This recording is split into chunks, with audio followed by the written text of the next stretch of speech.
why is it important to learn to let people go? You will never have space for the right people if you continue to allow the wrong people in your life. When you choose a journey of self-growth and a journey of healing from the experiences you have been through, when you choose a journey of changing your behaviours, healing your behaviours, and recognising unhealthy behaviours, you will start to change and radiate different energy. And the hardest part about healing is the fact that you will have to lose people along the way. And this is painful. It's painful because while you're shedding parts of your old self, shedding people too can feel like too much. It can feel like life is overwhelming. And while everything is changing, even if it's for the betterment of you, you will still want to grasp onto some form of safety, normality, those that you know. Because it's hard enough being thrust into a world of learning about yourself that you don't know, which is fearful anyway. Never mind then being thrust into a world of understanding the need to have to let some people go. And this is where a lot of people get stuck, because of fear. Fear that they don't want to be looked at as if, oh, now suddenly you're better than everyone else. Or fear of losing people that they've spent so many years with, even though those people bring the behaviours to them that they're trying to heal in themselves. You will always attract the energy of those around you, of the energy you carry yourself. And what this means is, in your unhealed version of yourself, you will meet lots of unhealed people, and you will continue relationships with unhealed people because you don't know boundaries, you struggle with self-worth, you will not know how to regulate your emotions healthily, so you won't know whether it's you or whether it's them. Because like attracts like. When you start to wake up from the slumber of not being self-aware to then being in a self-aware place, you will start to see things for what they really are. You'll start to recognise behaviours in others that you realise are toxic. You'll start to build your worth, hopefully, enough to know, I have abused myself this whole time, allowing others into my life who abuse me, and I don't want that no more.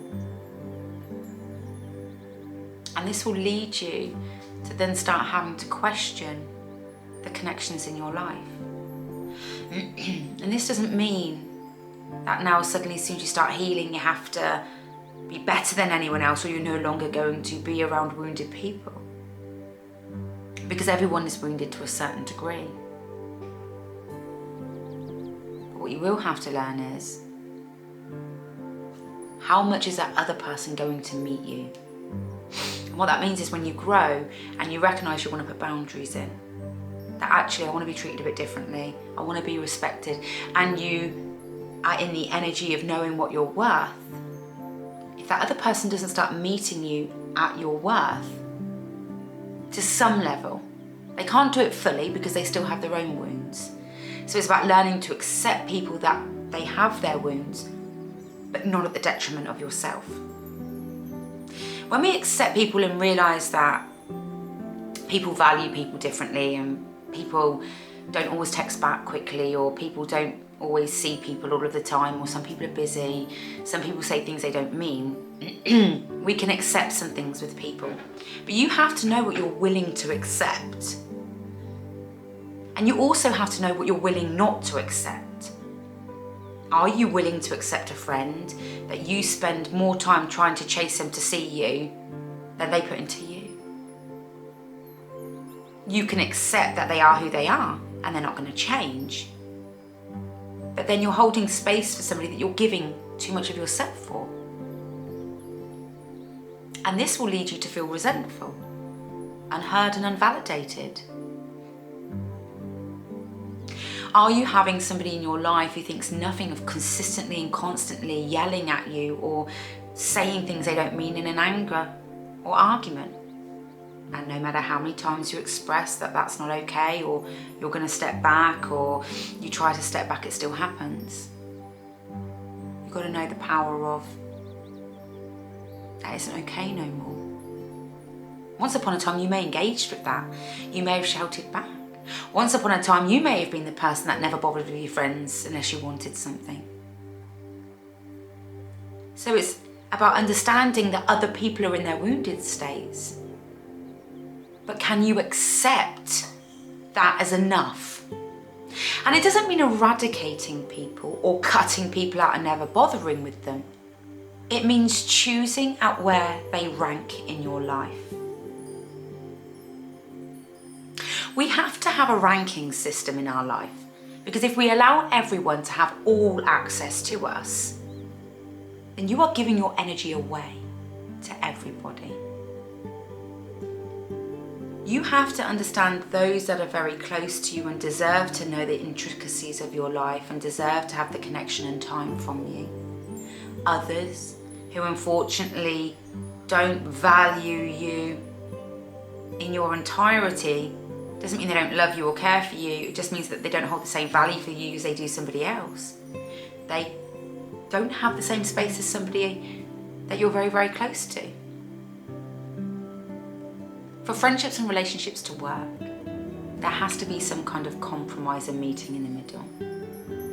This doesn't mean all of the time, equal, I pay, you see me, I see you. It means you feel like they are giving you back at least something enough of value and connection. And it also means that they're not bringing drama to you all of the time, or they're not devalidating you or invalidating you all of the time. Letting people go is hard, but not half as hard as holding on to the wrong people. When you hold on to the wrong people, you don't get to grow as much, because you will constantly be faced with the same issues and problems that you're trying to heal from. And it doesn't matter how much of a healed version you turn up, you can't make somebody else face something differently, or deal with something differently, or treat you differently. You have to learn how to show people what it is you deserve by holding boundaries, by also knowing when to walk away. If we give to somebody all of the time, we are teaching them that they don't have to give to us. We are teaching them that we don't value ourselves enough to say, hey, no, or I can't help you today, or I can't support in everything that you do every time you ring me. You have to sometimes make yourself a little bit unavailable for people so that they recognize that you have worth. Because the more you're hyper available for people, the more people take you for granted. The more you always answer your phone, people take you for granted. When you answer every text message, turn up to everything, but you don't get the same back, people will take you for granted. And the universe will respond to this energy. The more you accept, the more you have to face, the more is given. The more you sit in the energy of what's not right for you, the more you attract more of that. And again, it doesn't mean cutting people out your life. It means, okay, that person who was once my best friend now has to become more of an acquaintance. I can love them, spend time with them, but unfortunately, I can't give them all access to me. Their priorities may have changed, recognizing that people may do this to you, that they may still value something such as drink and drugs and you don't. So therefore they're not going to ask you to come to every event, because if you do not do the same things as them, they will not feel that they have something in common with you. People feel judged by people who have up-leveled, even if that person who's up-leveling isn't judging. Because when you witness somebody growing and you feel stuck and you're doing the same things that you know are detrimental to you, what do? You feel judged, you feel shame, because it's almost like you can see somebody else is growing and it makes you feel even worse. So those people pull away from you. So you don't even have to choose to leave people. People will choose to leave you. And they may even be nasty about it. They may think you're snobby. They may think you think you're better than people. They may think a whole host of things that aren't true, because it justifies in their mind why they can't surround themselves with somebody who's growing without them feeling the shame and guilt for the fact they're not. For instance, if somebody is down all the time and doesn't know how to find happiness or make changes, they're certainly not going to want to be connected with somebody who's happy all the time, or somebody who's a positive thinker, somebody who tries to change the things they can and let go of the things they can't. Because they want somebody to echo chamber their stuff. So they will want people to echo chamber their pain, because it makes them feel more heard. It makes them feel more validated. People seek people out who are like them. People seek people out that they can connect with. It's not about someone being in a better place because they're happy and the other person isn't. It just means that they're radiating different energies.